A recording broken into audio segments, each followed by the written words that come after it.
कलयुग के 30 अनमोल सच्चे सुविचार। नंबर 1, अभीष्ट फल की प्राप्ति हो या न हो, विद्वान पुरुष उसके लिए शोक नहीं करते।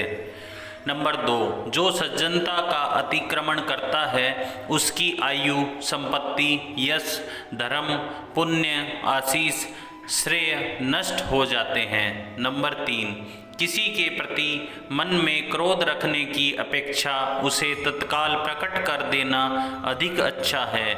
जैसे पल में जल जाना देर तक सुलगने से अच्छा होता है।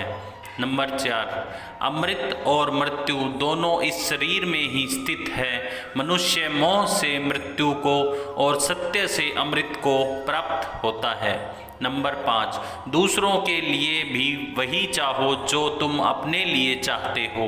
नंबर 6, जो वेद और शास्त्र के ग्रंथों को याद रखने में तत्पर है किंतु उनके यथार्थ तत्वों को नहीं समझता, उसका वह याद रखना व्यर्थ है। नंबर 7, जो मनुष्य क्रोधी पर क्रोध नहीं क्षमा करता है वह अपनी ओर क्रोध करने वालों की महासंकट से रक्षा करता है। वह दोनों का रोग दूर करने वाला चिकित्सक है। नंबर 8, जहाँ कृष्ण है वहाँ धर्म है और जहाँ धर्म है वहाँ जय है। नंबर 9, जिसके मन में संशय भरा हुआ है उसके लिए न यह लोक है न परलोक है और न ही सुख है। नंबर 10, अत्यंत लोभी का धन तथा अधिक आसक्ति रखने वाले का काम, ये दोनों ही धर्म को हानि पहुंचाते हैं। नंबर 11, जिस मनुष्य की बुद्धि दुर्भावना से युक्त होती है तथा जिसने अपनी इंद्रियों को वश में नहीं रखा है वह धर्म और अर्थ की बातों को सुनने की इच्छा होने पर भी उन्हें पूर्ण रूप से समझ नहीं सकता। नंबर 12, क्षमा धर्म है, क्षमा यज्ञ है, क्षमा वेद है और क्षमा शास्त्र है। जो इस प्रकार जानता है वह सब कुछ क्षमा करने योग्य हो जाता है। नंबर 13, मन में संतोष होना स्वर्ग की प्राप्ति से भी बढ़कर है। संतोष ही सबसे बड़ा सुख है। संतोष यदि मन में भली भांति प्रतिष्ठित हो जाए तो उससे बढ़कर संसार में कुछ भी नहीं है।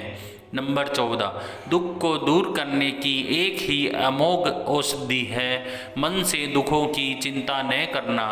नंबर 15, जो केवल दया से प्रेरित होकर सेवा करते हैं उन्हें निसंशय सुख की प्राप्ति होती है। नंबर 16, अधिक बलवान तो वे ही होते हैं जिनके पास बुद्धि बल होता है। जिनमें केवल शारीरिक बल होता है वे वास्तविक में बलवान नहीं होते हैं। नंबर 17, जिसकी बुद्धि नष्ट हो जाती है वह मनुष्य सदा पाप ही करता रहता है। फिर से किया हुआ पुण्य बुद्धि को बढ़ाता है। नंबर 18, जो विपत्ति पड़ने पर भी कभी दुखी नहीं होता बल्कि सावधानी के साथ उद्योग का आश्रय लेता है तथा समय आने पर दुख भी सह लेता है, उसके शत्रु पराजित ही हैं।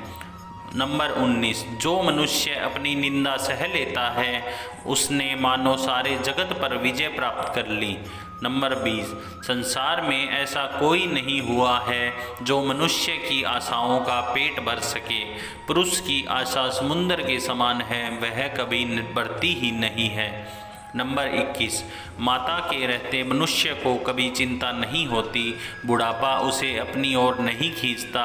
जो अपनी माँ को पुकारता हुआ घर में प्रवेश करता है वह निर्धन होता हुआ भी मानो अन्नपूर्णा के पास चला जाता है। नंबर 22, मन का दुख मिट जाने पर शरीर का दुख भी मिट जाता है। नंबर 23, आशा ही दुख की जननी है और निराशा ही परम सुख शांति देने वाली है। नंबर 24, सत्य से सूर्य तपता है, सत्य से आग जलती है, सत्य से वायु बहती है, सब कुछ सत्य में ही प्रतिष्ठित है।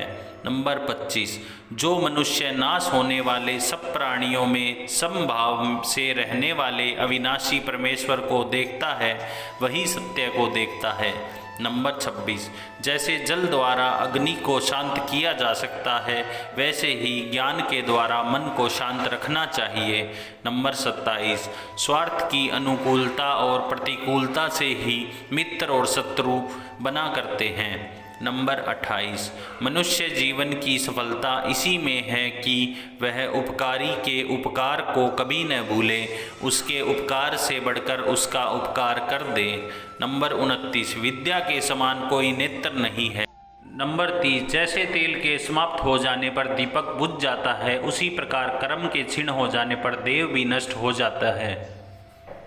दोस्तों, मेरी ये कथा कहानी किस्से आपको कैसे लगते हैं कृपया कमेंट करके बताएं और हमारे चैनल को लाइक करें, शेयर करें और सब्सक्राइब करें। इससे हमें मोटिवेशन मिलता है। आपको बहुत बहुत धन्यवाद।